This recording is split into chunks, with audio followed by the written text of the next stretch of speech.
अखंडानंदबोधाय सच्चिदानंदरूपाय सच्चिदानंदरूपाय रामाय गुरवे नमः। वन्दे गुरुपदकंज कृपा सिंधु नररूपधरि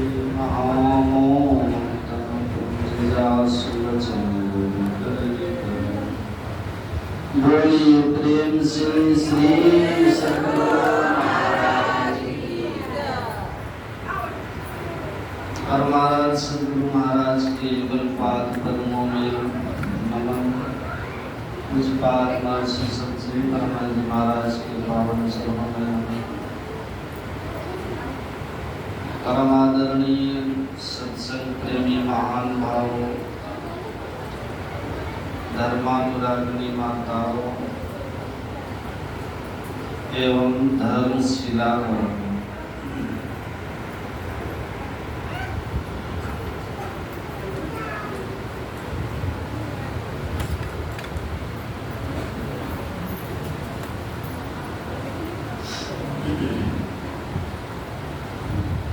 हम लोग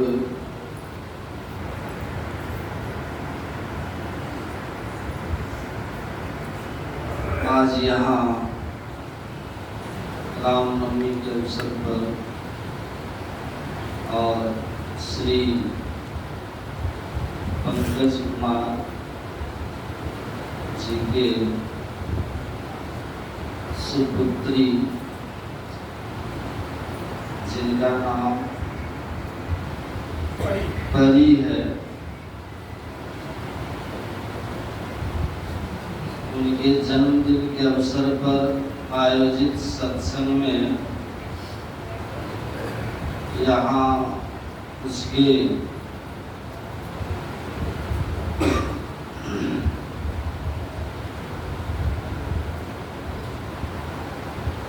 स्वस्थ दीर्घायु एवं मंगलमय जीवन की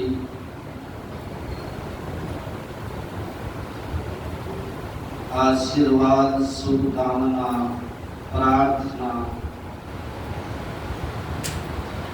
के लिए आयोजित सत्संग में हम सब उपस्थित हैं। गुरु महाराज से हमारी प्रार्थना है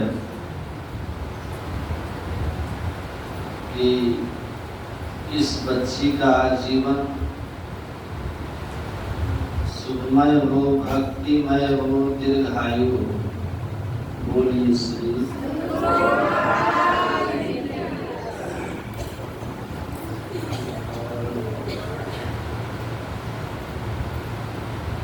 अभी हम लोगों ने प्रभु के प्राकट्य का बात सुन रहे थे, है प्रकट कृपाला। देखिए, हम लोगों का जन्म होता है लेकिन भगवान प्रकट होते हैं। अंतर बहुत बड़ा स्पष्ट है। कोई कुआं में गिर गया तो वह अपनी मर्जी से नहीं गिरा, पर बस प्रमाद बस गिरा। परंतु जो कुएं में उतर के उसे निकालने के लिए पहुंचा वो गिरा नहीं है, कुएं में पहुंचा। उसका जाना भी अपनी मर्जी से है और उसका वापस आना भी अपनी स्वेच्छा से।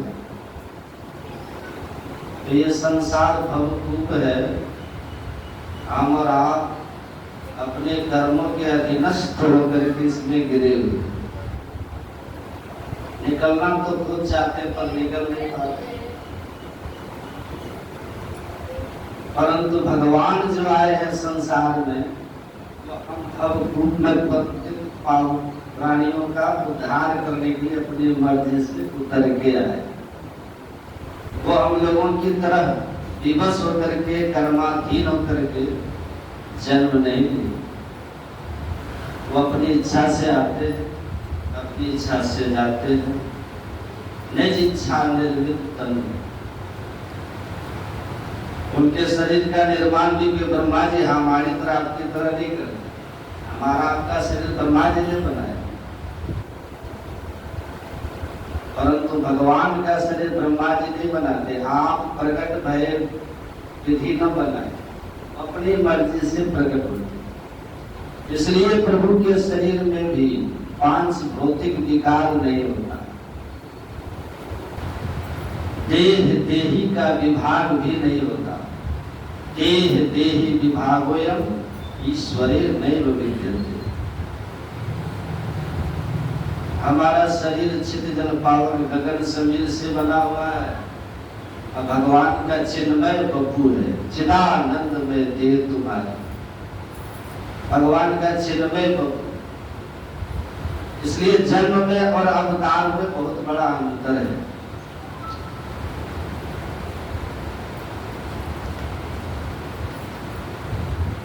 अवतार के हजारों हेतु हैं, जैसा कि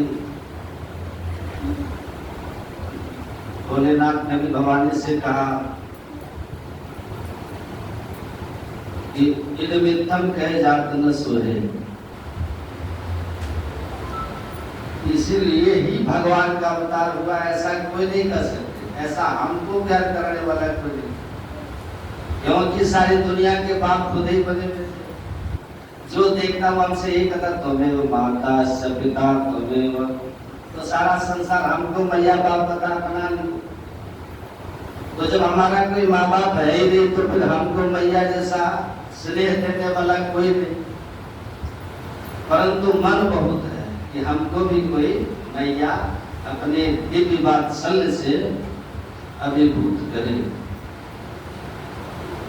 तो प्रभु ने सोचा कि चलो हम किसी को मैया बाप बनाएंगे,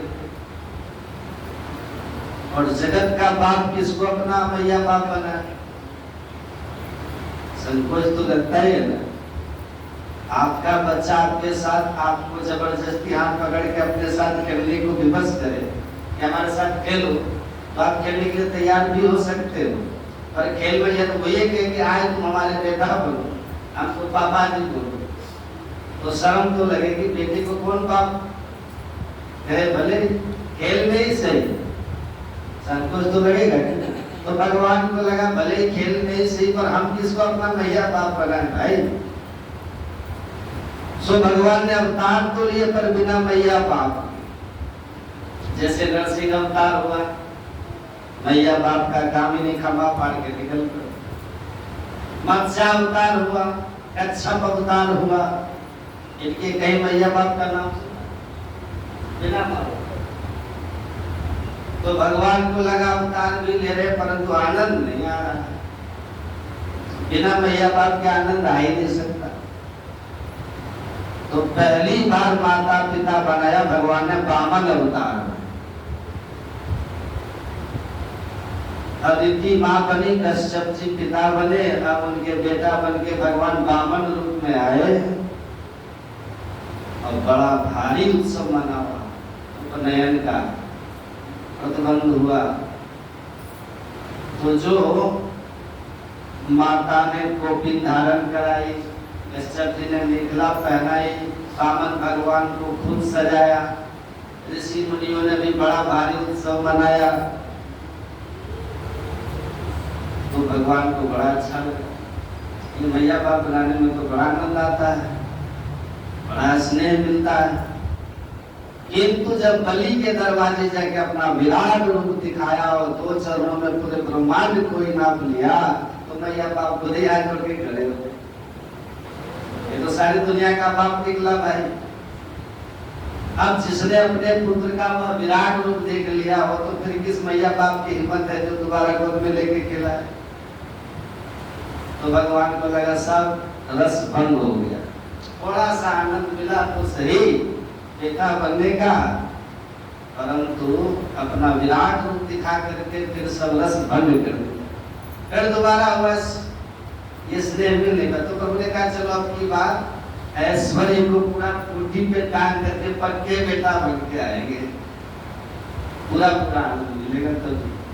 तो जब अम्बा कौशल्या जी के सामने शंख चक्र गदा पद्म लेके प्रभु प्रकट भये, तो माँ भी हाथ जोड़ के स्तुति करने लगी, हे तोई कर जोरी स्तुति तोरी यही विधि करो माया गुण जाना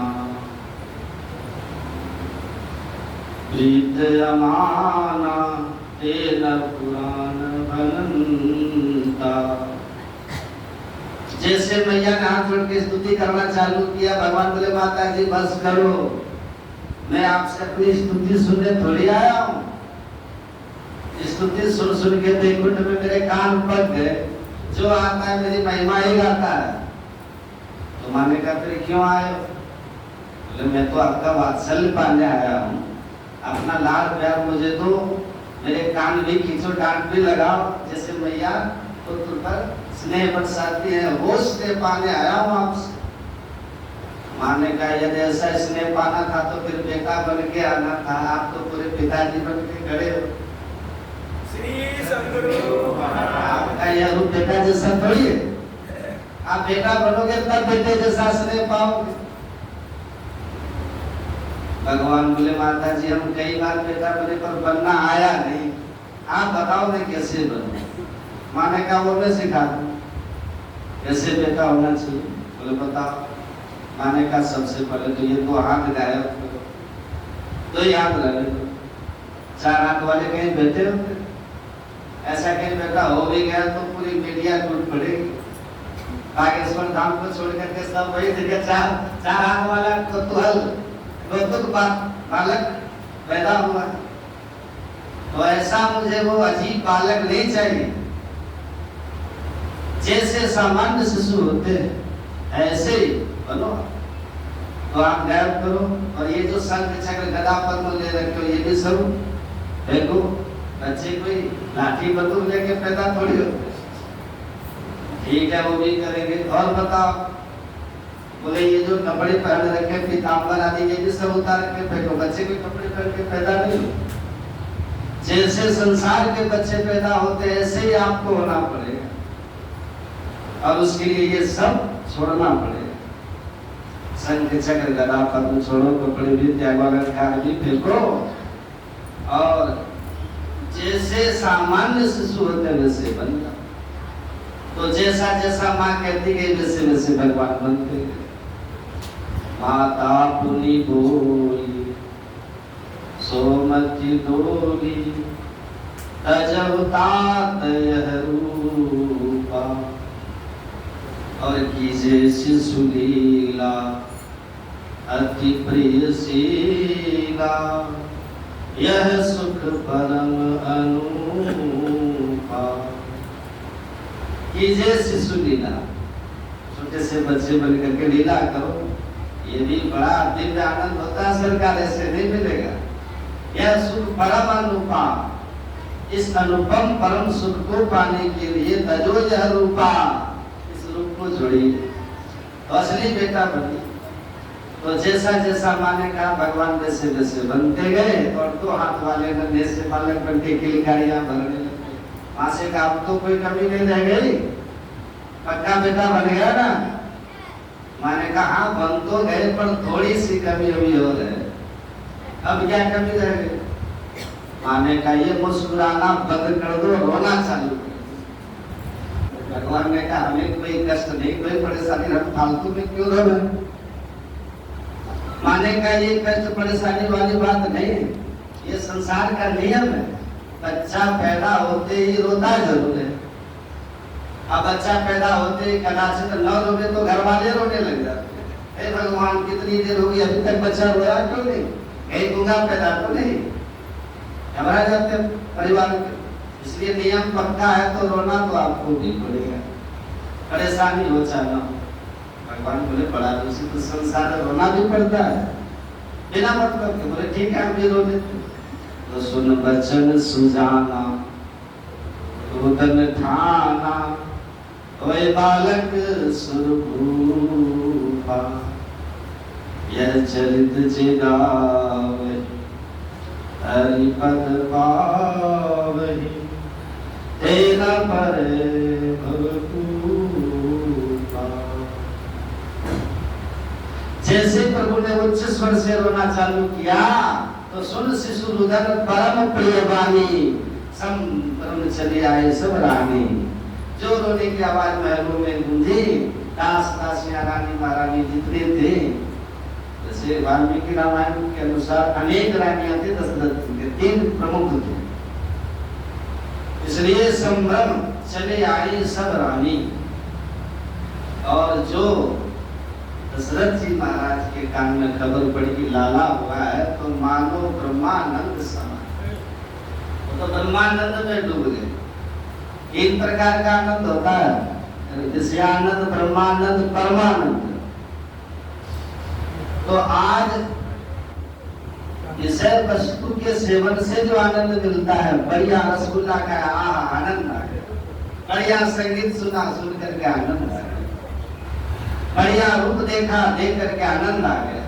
तो इंद्रियों के विषयों को ग्रहण करके जो आनंद मिलता है, इसका नाम विषयानंद। परंतु बिना विषय वस्तु को ग्रहण किए भी आनंद मिले, जैसे गहरी नींद में आप सो गए, जब जगे तो बोले भैया इतनी बढ़िया नींद आ गई, ये आनंद आ गया, पूरी थकान उतर गई और एकदम ताजगी आ गई। अब ये आनंद आपको कहाँ से मिला? ना देखने को मिला, ना सुनने को मिला, ना खाने को मिला, तो कोई मिला तो कुछ भी नहीं। हाँ तो गहरे नींद में बेहोश पड़े थे, सुध बुध नहीं थी शरीर की, तो जब कुछ होश ही नहीं था तुम्हें, तो फिर आनंद कैसे मिल गया? ये बोले यह ब्रह्मानंद है। योगी को समाधि में स्थित होकर के ध्यान समाधि से प्राप्त होता है। हम भोगियों को ध्यान समाधि तो नहीं आती, परंतु गहरी नींद जरूर आती है, वो भी कभी कभी आती, बार बार नहीं। परंतु जब भी आती है गहरी नींद तो मिलता वही तो आनंद है। योगी को समाधि में मिलता, आपको गहरी नींद में मिल जाता है। इसको कहते हैं सुसुप्ति अवस्था। 3 अवस्थाएं प्रमुख है, जागृत, स्वप्न, सुसुप्ति। चौथी अवस्था उसको तुरीय अवस्था कहते हैं, उसी को समाधि। तो उसका नाम है ब्रह्मानंद। तो जब सुना ये बेटा हुआ है, मानो ब्रह्मानंद सा। परंतु जब लाला का दर्शन किया दशरथ जी महाराज ने, तो परमानंद आ गया। परमानंद सर्वोपरि आनंद है, वहां ब्रह्मानंद भी फीका पड़ गया। परमानंद पूरी मन राजा, कहा बुलाए बजाओ बाजा। परमानंद, देखिए जो निर्गुण निराकार ब्रह्म से की अनुभूति से आनंद हुआ वो तो ब्रह्मानंद है। और वही निर्गुण निराकार जब सगुण साकार बन के इंद्रियों का विषय बन जाता है, तब परमानंद की प्राप्ति। हमारी इंद्रियां तो उस तक नहीं पहुंच सकती। योग बुद्धि प्रस्तुता हुआ तो क्षण काला। अक्षर मतलब इंद्रियों का ज्ञान। ध्यान से सुनिए, अक्ष माने इंद्रियां होती है, अक्ष माने वैसे तो आंख होती है, अक्ष माने आंख। परंतु जैसे मृग माने हिरण होता है, और मृग शब्द समस्त पंचरों के लिए प्रयोग किया जाता है। जितने भी जंगली जानवर पंचर हैं उन सबको मृग कहा जाता है। और इसलिए शेर का नाम है मृगराज। वो केवल मृगों का ही राजा नहीं, जितने पंचर है सबका राजा है, इसलिए मृगराज है। इसी प्रकार आंख माने अक्ष, अक्ष माने आंख, अक्ष पूरी इंद्रियों के लिए भी प्रयोग किया जाता है, क्योंकि आंख देखती है, ऐसे सारी इंद्रियां अपने अपने विषयों को देखती। और हम लोग व्यवहार में भी प्रयोग करते हैं। अरे साहब क्या कुछ बेचारा सूंघ के देखो, तो नाक सूंघती है, देखती थोड़ी है। और हम कहते हैं ये सुन के देखो, क्या बढ़िया मधुर कंठ है इनका, कभी सुन के देखो। तो कान तो सुनते हैं, देख तो थोड़ी है, पर हमारे कान भी सुन करके देख ही रहे। क्या बढ़िया मिठाई है, जरा खा के देखो, चख के देखो, तो जीभ भी देख ही रही है। कितना कोमल है, जरा छू के देखो। तो सारी इंद्रियां अपने अपने विषयों को देखती हैं, इसलिए अक्ष शब्द समस्त इंद्रियों के लिए भी होता है। परंतु भगवान का एक नाम है अधोक्षज। अक्षज, अक्ष मतलब इंद्रिया, और इंद्रियों से जो ज्ञान प्राप्त होता है वो अक्षज हो गया। और इंद्रियों के द्वारा प्राप्त ज्ञान जिससे नीचे ही रह जाता है वो उसका नाम है अधोक्षज। इंद्रियों की पहुंच नहीं है उस तक, पर हाँ वो चाहे तो इंद्रियों तक पहुंच सकता है। परमात्मा इंद्रियों का विषय बन सकते हैं, पर हमारी इंद्रियों में सामर्थ्य नहीं तो परमात्मा को विषय बना ले। दोनों में अंतर है। ध्यान से समझिए, हम प्रधानमंत्री तक अपनी मर्जी से चाहे जब नहीं पहुंच सकते, और प्रधानमंत्री जी जब चाहे हम तक पहुंच सकते, जब चाहे तब वो आ सकते, तो अंतर हो गया। उसी प्रकार भगवान अधोक्षज है, परंतु जब जब वो सर्व साकार बन करके इंद्रियों का विषय बनते हैं, और तब जो इंद्रियां उनके रूप माधुर्य सौंदर्य का आनंद लेती है, उसका नाम है परमानंद। इसलिए राम जी को पहली बार जब विदेहराज जनक जी ने देखा तो विदेहराज जी तो बड़े ज्ञानी हैं, परमानंद में हमेशा मस्त रहते हैं। और जब पहली बार राम जी को देखा तो विश्वामित्र जी से कहा ये कौन है? तो विश्वामित्र जी ने कहा तुम ज्ञानी हो, जरा ज्ञान की आंख खोल के खुद ही पहचानो कौन है। तो विदेहराज जी बोले गुरुजी, हम लोगों का ज्ञानियों का सबसे बड़ा आनंद ब्रह्मानंद है, और सच्ची कहता हूँ इनका रूप देखने के बाद वो ब्रह्मानंद भी मुझे आज फीका फीका सा लगता है। नहीं बिलोकत अति अनुरागी, नहीं बिलोकत अति अनुरागा, परबस ब्रह्मा सुख ही मन त्यागा, परबस ब्रह्म सुख ही मन त्यागा। तो ये है परमानंद। जब वह ब्रह्म सगुण साकार बन के, जैसे ऋषियों ने जब राम जी का वह रूप सौंदर्य देखा वनवास में, तो बोले वाह, अभी तक तो ब्रह्मानंद में मस्त रहते, पर ये रूप देख करके तो लगता है कि हम भी स्त्री बन गए होते तो अभी इनसे विवाह कर लेते। श्री सद्गुरु महाराज की। तो ये परमानंद का चमत्कार है भाई। इसलिए परमानंद पूरी मन राजा। आज तो महाराज दशरथ जी ने जब सुना तो परमानंद से परिपूर्ण हो गए और मस्ती में झूमने लग गए।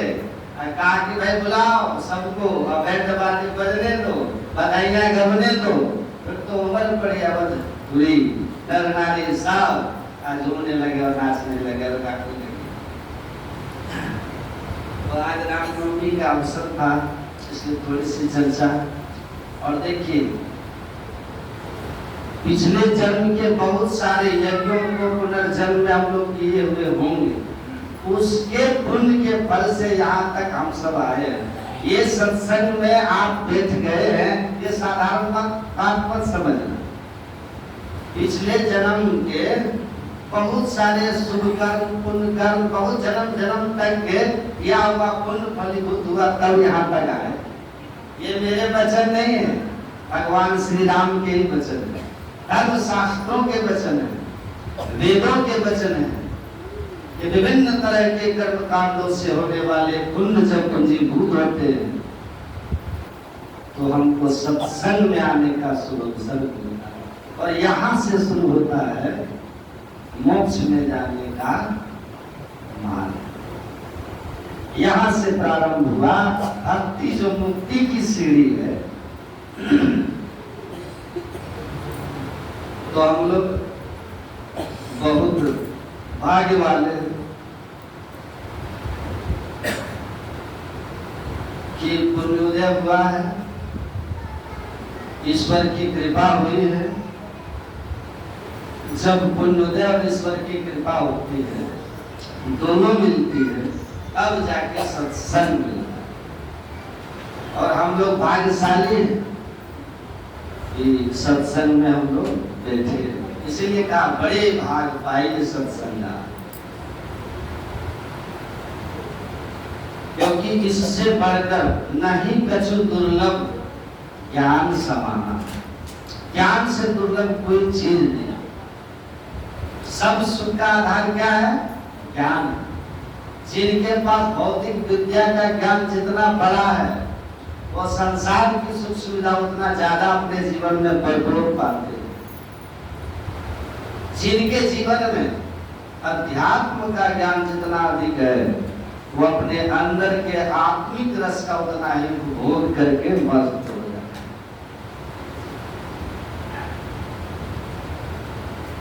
तो ऊपर हम लोग सुन चुके हैं भगवान श्री राम के सबरी माई के आश्रम में भगवान श्री राम पहुंचते हैं। माता सबरी उनका अर्चन वंदन करते हैं और अपने को छोटा कह करके संबोधित करती है। और भगवान श्री राम उनकी बातों का खंडन करते हुए कहते हैं, जब वो अपने को कहती है कि अधम जाति में जन्मती भारी, भगवान श्री राम कहते हैं, हे सबरी, कह रघुपति सुनु भामिनी बाता।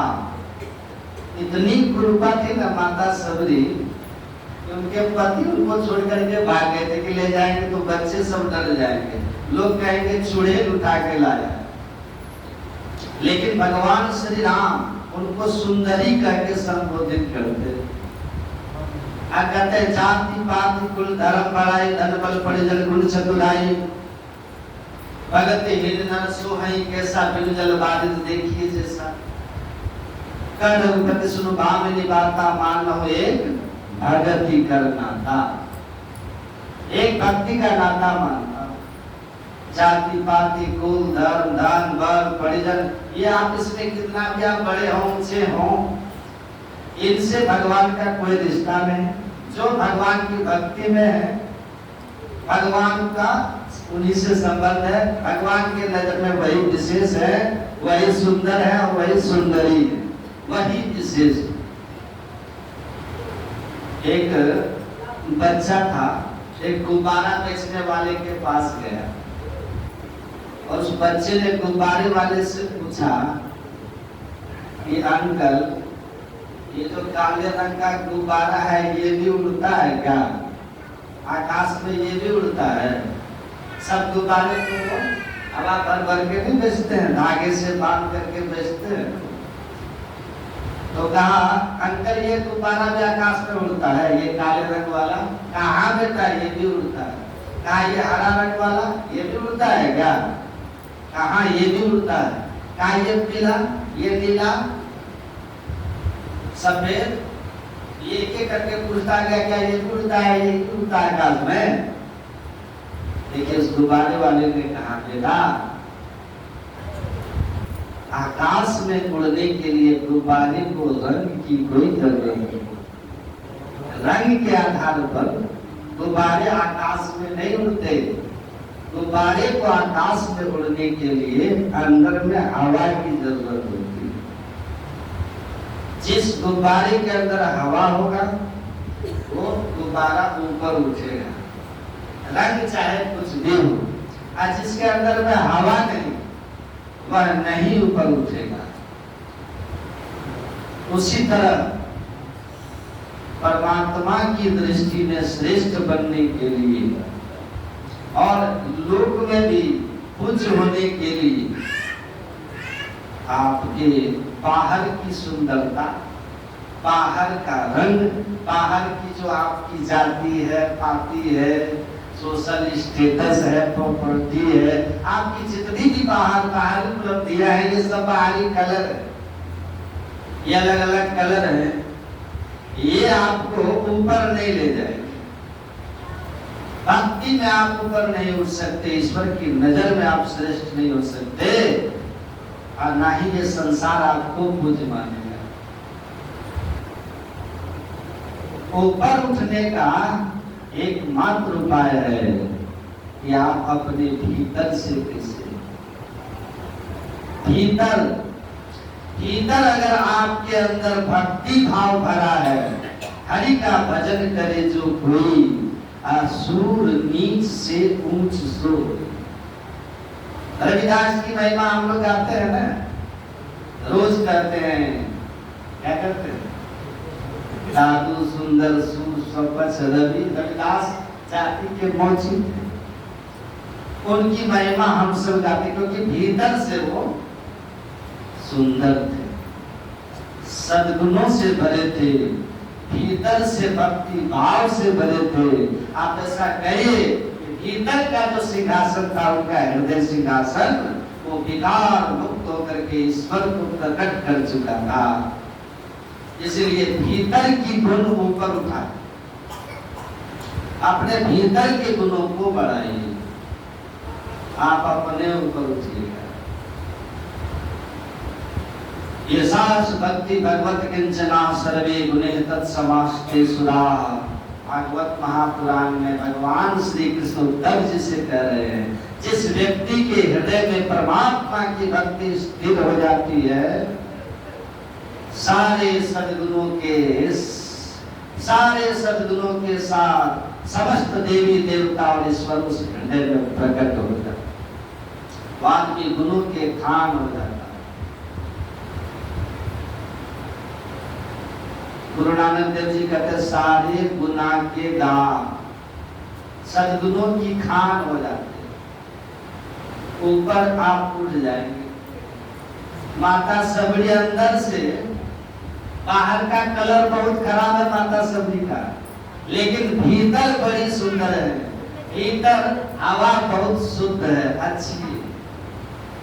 इसलिए इतनी ऊंचाई पर उठी माता सबरी कि रामचरितमानस में एक से एक लोगों के चरित्र और प्रसंग हैं, लेकिन एकमात्र माता सबरी के प्रसंग में ये गोस्वामी तुलसीदास जी महाराज लिखते हैं, अजी जोग पावक देह हरिपद लीन भई जहां नहीं।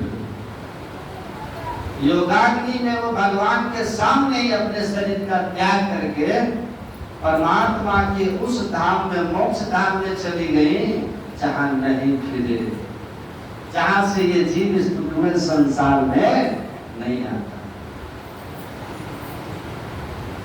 उसने भगवान से कुछ मांगी भी नहीं, मुक्ति भी नहीं मांगी, क्योंकि वो साधो भाई जीवन ही करवासा, वो जीते जी अपने गुरु की बताई मुक्ति से मुक्त हो चुकी थी।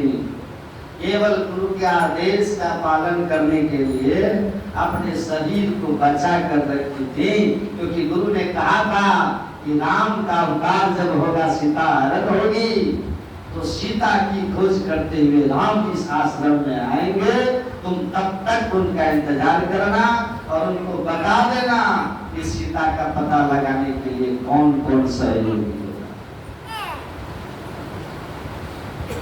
तो माता सबरी की सबसे ऊंचाई है भक्ति। आओ रामचरितमानस सकल प्रकार भगत के तुरे, भगवान कहते सब प्रकार की भक्ति में तुमने खुद।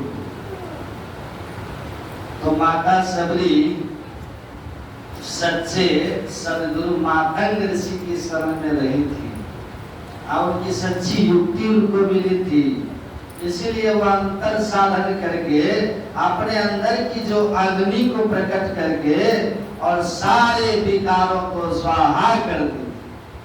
क्या क्या?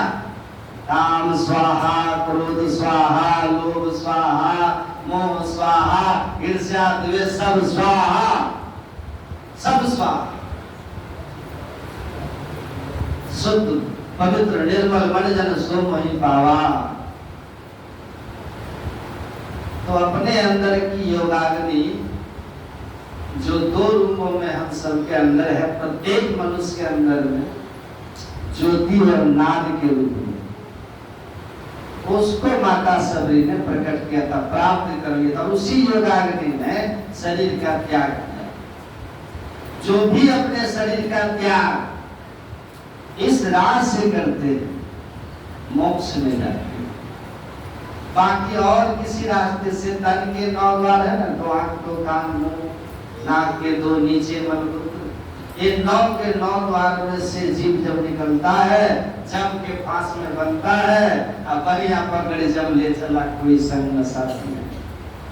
लेकिन एक द्वार आपके अंदर है, मोक्ष का द्वार। उस मोक्ष के द्वार में जो प्रवेश करते हैं उसी को योगाग्नि ज्योति और नाद रूप में प्राप्त होती है।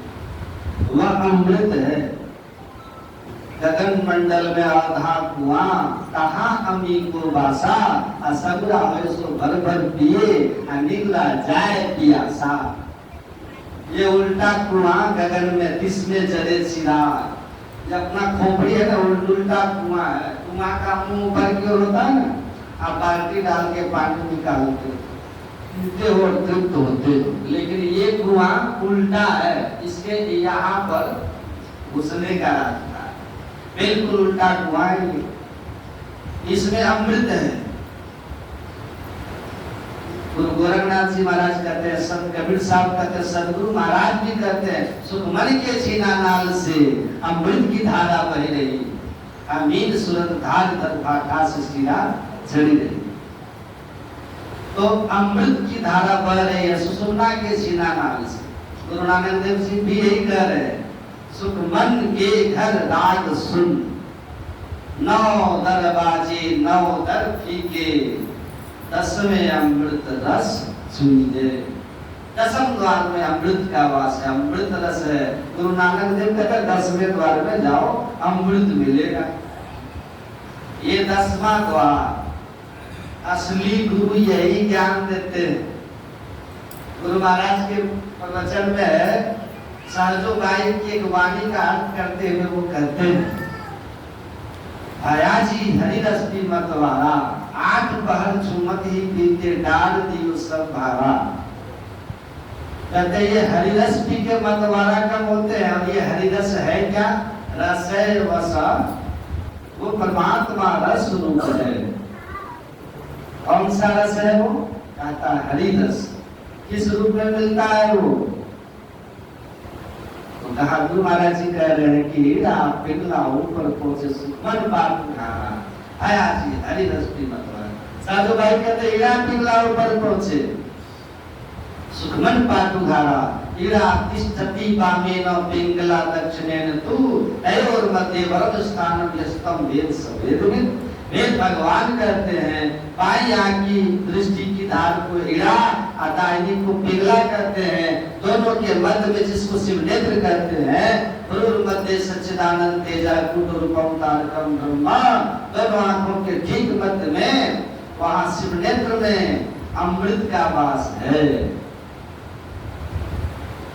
उस अमर स्थान को, उस श्रेष्ठ स्थान को, शिवनेत्र शहर सुषुम्ना को जो जानता है, प्राप्त कर लेता है। वेद भगवान कहते हैं सच्चे अर्थ में वेद को वही जानता है। अब बाकी तो कलछुल की तरह वेद की दिशाओं में घूमते रहते। पंडित अक्षर को बूझ गया, फिर पोथी को नहीं बाँचेगा। मूर्ति की सूरत याद भया, मूर्ति आगे क्या नाचेगा। ये अवस्था हो जाती है। ऊंची अवस्था है, नीचे से ऊपर तक की यात्रा है। भिक्षु सेठी बादशाह भया, भिक्षा को नहीं जांचेगा। रामतीर्थ के पास में अमेरिकी राष्ट्रपति रूजवेल्ट गए मिलने। स्वामी रामतीर्थ को कहा आप मेरे मेहमान हैं, अमेरिका में जब तक है कोई जरूरत पड़े तो हमको आप कहिएगा। स्वामी रामतीर्थ ने अमेरिका के राष्ट्रपति को कहा, देखिए ये समझी बोल सकते हो, एक फकीर जो सच्चे अर्थ में बादशाह होते, सिकंदर को महर्षिदान दयाएं नहीं बोल सकते हैं। किसी राजा की औकात नहीं थी उनके सामने आंख मिला के बात करने की, लेकिन फकीर उसको ऐसा फटकारा कि भारत से घूम के भाग गया। स्वामी रामतीर्थ एक पैसा पास में नहीं है, एक कपड़ा नीचे एक कपड़ा ऊपर है। और जब रूजवेल्ट ने कहा कि कोई आवश्यकता हो आप हमें कहें, मैं यहाँ का राष्ट्रपति आपकी मदद सेवा की व्यवस्था कर दूंगा। तो स्वामी रामतीर्थ ने हंस के कहा था कि जिसकी स्वयं संसार की मांग खत्म ना हुई हो वो मुझ जैसे बादशाह की जरूरत पूरी करने की बात करता है। राष्ट्रपति, अगर आपको किसी चीज की जरूरत हो तो आप मांग लो। अगर और कुछ साल अमेरिका का राष्ट्रपति रहना चाहते हो तो वो भी मांग लो, वो भी दे दूंगा, वो भी दे दूंगा। आप मुझे क्या दीजिएगा? मैं राम बादशाह हूं, राम बादशाह, सच्चे अर्थ में बादशाह हूं मैं। प्रकृति पर अधिकार है मेरा। इतना शक्ति थी उनको कि जब कोई कौन कहे, अपने सहयोगियों के साथ में हिमालय होकर के गुजर रहे थे, जहां उन्होंने साधना की थी टिहरी के पास। हिमालय पहाड़ से बहुत बड़ा एक चट्टान गिर रहा था, सब भागने लग गए और उन्होंने कहा लो कि भागिए गुरुदेव, चट्टान आ रहा है, दब जाइएगा। सब भागने लगे। राम तीर्थ मुड़े और उस चट्टान का कोई आधार नहीं, सीधा खड़ा पहाड़ से गिर रहा था। अब मुड़े और ऐसे उंगली उठा के कहा, ठहर जाओ, ये राम बादशाह का आदेश है। चट्टान बिना किसी आधार के चाह के तरह खड़ा हो गया। ये सब बादशाह तो सच्चे अर्थ में बादशाह संत है। तो मैं कह रहा था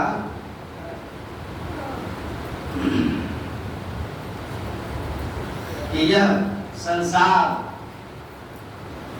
में जो अपने अंदर के आत्म रस को प्राप्त कर लिया, निर्भीक हो जाते हैं।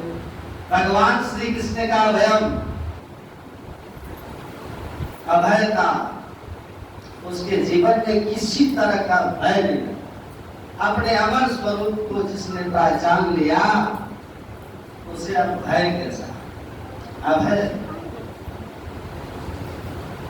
तो अंदर में हरिरस, गुरु महाराज जी कहते हैं देखो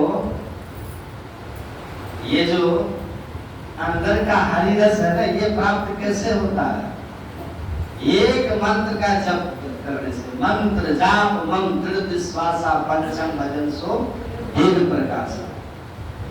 एक मंत्र का जप करना पांचवी भक्ति है और उससे संबंधित रूप का ध्यान भी उसी में सम्मिलित है, पांचवी भक्ति। गुरु का दिया हुआ जो मंत्र है, गुरु महाराज कहते हैं ये आपको कहीं नहीं मिल जाएगा। एक मंत्र दे दिया कि राम राम जपिए, राम भगवान की मूर्ति का ध्यान कीजिए, कृष्ण कृष्ण जपिए, कृष्ण की मूर्ति का ध्यान कीजिए और शक्ति का जप कीजिए, शिवाय शिवाय कीजिए, शिव रूप का ध्यान कीजिए। ये आपको कहीं भी बता देंगे लोग, लेकिन असली दीक्षा क्या है? कीड़ा पिंगला ऊपर पहुंचे, सुमन पाठ उतारा है, बयाजी हरिरस उतारा, ये असली दीक्षा है। यहाँ से हरिरस शुरू होता है, यहाँ से अंतर भक्ति शुरू होती है। बाहरी भक्ति क्या है? क्लास है ना, प्रथम भगति संतरिकर संगा, दूसरी रति मम कथा। गुरु महाराज कहते देखो ये छोड़ा नहीं जा सकता। ऐसा नहीं कि आप जब छोड़ दीजिए, सत्संग आप छोड़ दीजिए, ऐसा नहीं।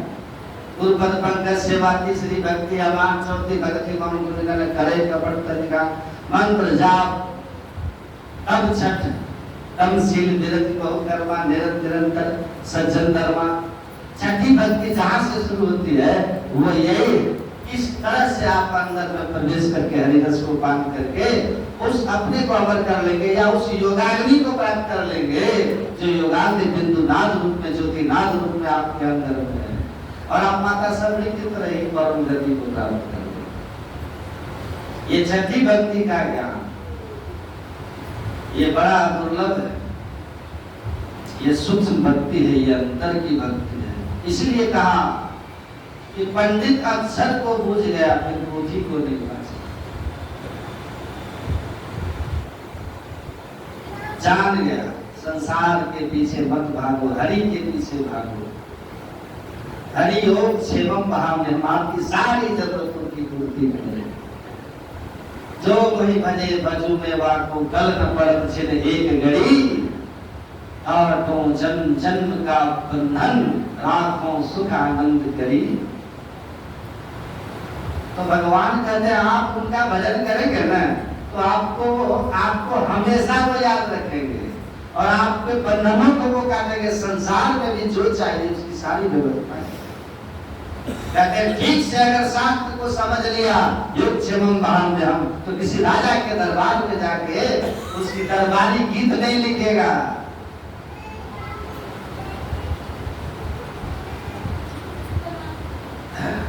एक कथाकार आए थे रामचरितमानस के कथाकोश में, ये भरत जी का प्रकरण में जब उन्होंने कहा कि अयोध्या के सम्राट का पद को भरत जी ने एक क्षण में त्याग कर दिया।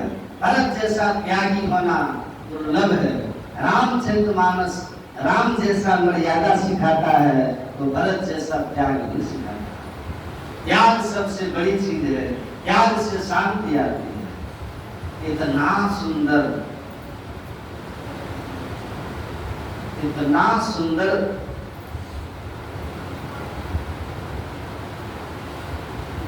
व्याख्या कर रहे थे। बहुत सुंदर उनका व्याख्यान था।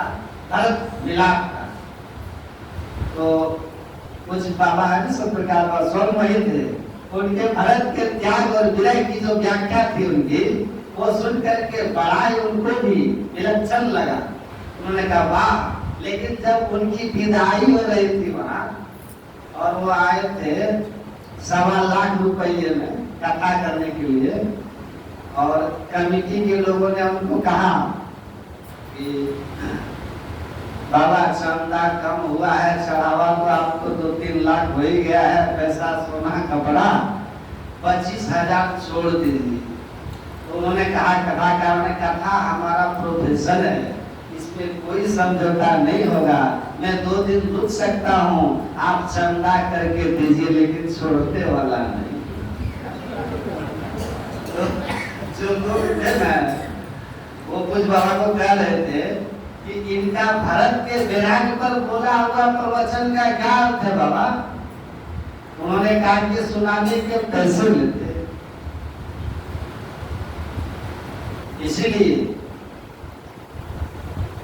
पलटू साहब कहते हैं पंडित अक्षर को बूझ गया फिर पोथी को नहीं बाचेगा। पैसा उनके जीवन में पैसा नहीं होगा, चाहे आप मौलवी हो जाइए चाहे आप पादरी हो जाइए, आप तब तक सही अर्थ में न मौलवी है न पादरी है न पंडित है न सन्यासी है जब आपके जीवन का लक्ष्य संसार होगा। जो ठीक से ग्रंथ को समझ गया, पलटू साहब कहते हैं भिक्षा से थी बादशाह भया वो भिक्षा को क्या जाएगा। जो स्वयं बादशाह है, रामतीर्थ ने रूजवेल्ट को कहा था अमेरिका के राष्ट्रपति को, आप आपके देश के राष्ट्रपति या प्रधानमंत्री को बोलते हैं दुनिया के किसी प्रधानमंत्री की इतनी औकात नहीं जो अमेरिका के राष्ट्रपति को कह दे कि तुम्हें कुछ चाहिए तो मुझसे मांग लो, तुम खुद भिखारी, हमें क्या दोगे। लेकिन रामतीर्थ की जीवनी पढ़ के आप देखिए, उन्होंने रूजवेल्ट को कहा था कि तुम क्या दोगे जिसे स्वयं गद्दी पाने की लालसा अभी तक है, जो स्वयं चाहता है किसी तरह मेरी सत्ता कुछ साल और चलती रहे, तुम मुझे क्या दोगे, तुम्हें चाहिए तो मांग लो।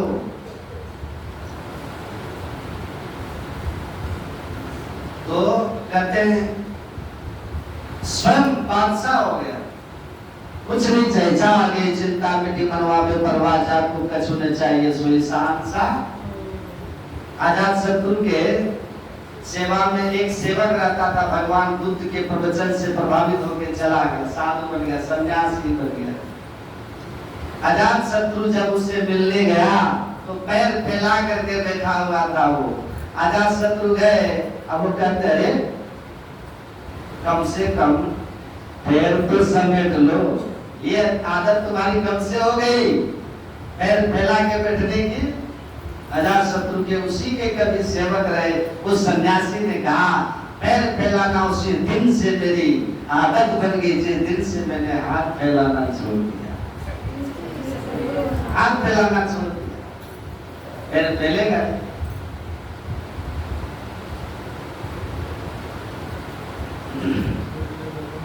तो संसार में एक जुसेती बादशाह भया भिक्षा को क्या जांचेगा, मूर्ति की सूरत याद भया मूर्ति आगे क्या नाचेगा, परंतु जगत की चाल भूले जब अपने रंग में नाचेगा।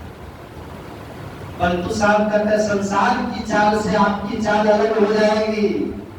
संसार की चाल कैसी है, संसार जमा करना, और जिसने अपने अंदर के हरिरस को पान किया मतवाला हो गया, वो बाहर उसकी चाल बदल गई, संसार से उसकी चाल नहीं मिलेगी, वो संसार के पीछे नहीं भागेगा। अगर हम भाग रहे हैं इसका मतलब हमारे अंदर में अभी अपने रंग में नाचेगा की स्थिति नहीं। इसलिए महर्षि अरविंद ने बड़ा सुंदर कहते हैं, संसारी और सन्यासी, गृहस्थ कौन और सन्यासी कौन, अपने हृदय स्थित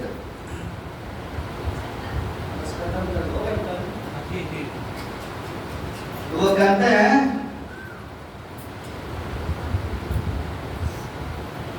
जो अपने अंदर जगत में, अरविंद कहते जो अपने अंदर जगत में ईश्वर सर्वभूतेषु हृदयेषु अर्जुन तिष्ठति, अपने हृदय स्थित उस परमात्मा में जिसने अपने को बहिर्मुख से अंतर्मुख किया, जो अंदर की ओर ज्यादा अपने को रखता है, संसार की ओर इतना ही उनको जिससे संसार का काम चले, जीवन यापन हो जाए, सन्यासी है वो। गृहस्थ कौन है, संसारी कौन है, वो कहते हैं one who is only interested in external side, जो केवल संसार के लिए, जिसके सुबह से लेकर 24 घंटा सिर्फ इस बात पे बीतता है कि कैसे हम और धन जमा कर लें, कैसे हम और बिल्डिंग बना लें, कैसे और कुछ बना लें। तो आप अपने संसार बनाने के चक्कर में जिनकी वृत्ति है, अगर हम साधु बन के भी आश्रम बनाने की वृत्ति में है तो साधु देश में संसारी ही है, रमन महर्षि का तो संसारी ही है। बड़ी गाड़ियां हो जाए, बड़े बड़े आश्रम हो जाए, अगर ऐसी भावना हमारी है तो कथा हो, हमारा इतना रेट हो, तो ऐसे भाव में जब हम रहेंगे तो भेष हमारा कुछ भी हो, हम संसारी ही हैं। माता सबरी जैसी भी है, भगवान श्री राम कहते हैं, हे सबरी तुम श्रेष्ठ हो और प्रिय हो, क्योंकि भक्ति में तुम निपुण हो। और इसीलिए जो भगवान की भक्ति में अपने जीवन को बिताते हैं और इस तरह से जानते हैं, छठी भक्ति, सातवीं भक्ति, अंदर में योगाग्नि, ये अंदर की योगाग्नि वही है जो ज्योति है, छठी भक्ति प्राप्त करने का साधन, और सातवीं भक्ति से अंतर्नाद की प्राप्ति होती है, सब मनोनिग्रह। तो ये साधना जीवन में जब होगा, आप ठीक ठीक ईश्वर भक्ति के स्वरूप को समझेंगे, बहिरंग और अंतरंग भक्ति दोनों करेंगे, तब जाकर के आपका कल्याण होगा। और ऐसे भक्ति के पथ पर चलने के लिए गुरु की जरूरत होती है। जब तक आपको सच्चे गुरु नहीं मिलेंगे, तब तक आप इस पथ पे आगे नहीं बढ़ सकते। इसलिए कहा कि भक्ति में, तीसरी भक्ति में गुरु की महिमा, बिना गुरु के ज्ञान नहीं होता, इस मार्ग पे आप नहीं बढ़ सकते हैं। इसलिए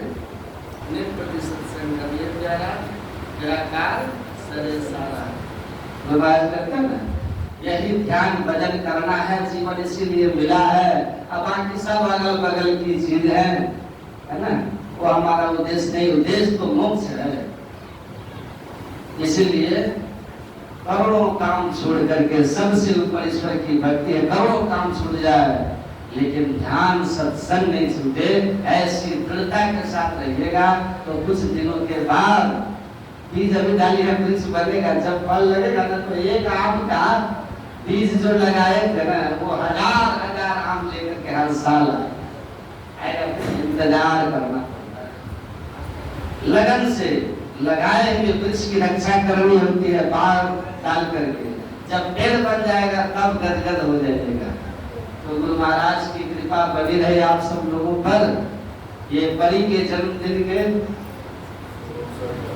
आज ही जन्मदिन है, नवमी का दिन है, बहुत अच्छा दिन है, इसलिए उसके जन्मदिन हम लोग आज मना रहे हैं। सत्संग के माध्यम से, ध्यान के माध्यम से गुरु महाराज की कृपा से जन्म हुआ और गुरु की कृपा से सब शुभ रहेगा। मैं उनके स्वस्थ और दीर्घायु सुखी जीवन, भक्तिमय जीवन की मंगल प्रार्थना करता हूँ गुरु महाराज से। ये तो हम गुरु महाराज से बहुत बहुत प्रार्थना करते हैं।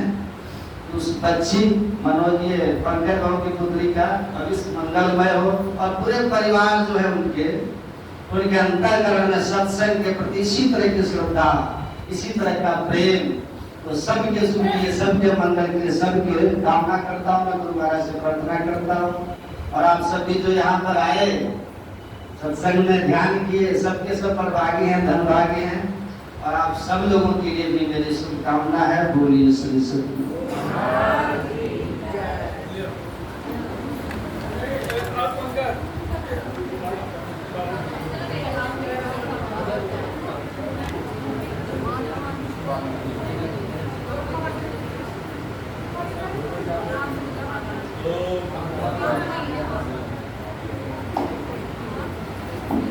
बोलिए श्री सद्गुरु महाराज की जय। श्री सद्गुरु महाराज की जय। श्री सद्गुरु महाराज की जय।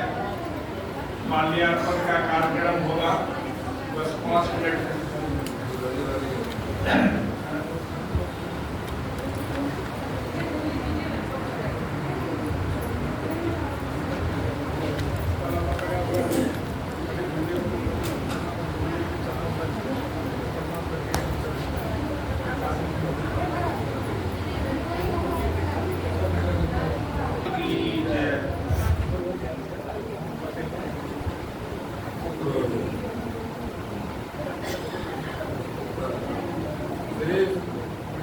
श्री सद्गुरु महाराज की जय। और माल्यार्पण का कार्यक्रम हो रहा है। पंकज जी जो सबसे बड़े जो माला है वो गुरु महाराज के चरणों में अर्पित करें। श्री सद्गुरु महाराज की जय। श्री सद्गुरु महाराज की जय।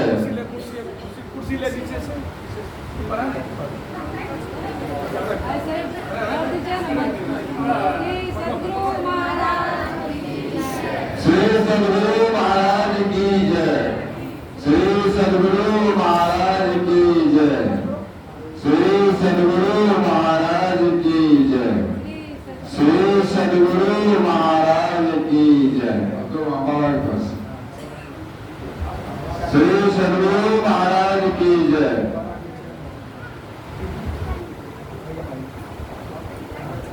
श्री सद्गुरु महाराज की जय। श्री सद्गुरु महाराज की जय। परी बाबा को माल्यार्पण कर रहे हैं। श्री सद्गुरु महाराज की जय।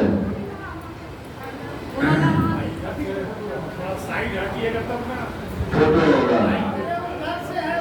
श्री सद्गुरु महाराज की जय। श्री सद्गुरु महाराज की जय।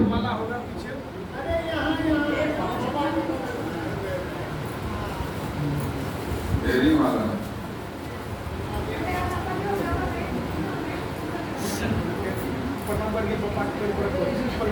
श्री सद्गुरु महाराज की जय। इसका मम्मी बोला, इसका मम्मी बोला। श्री सद्गुरु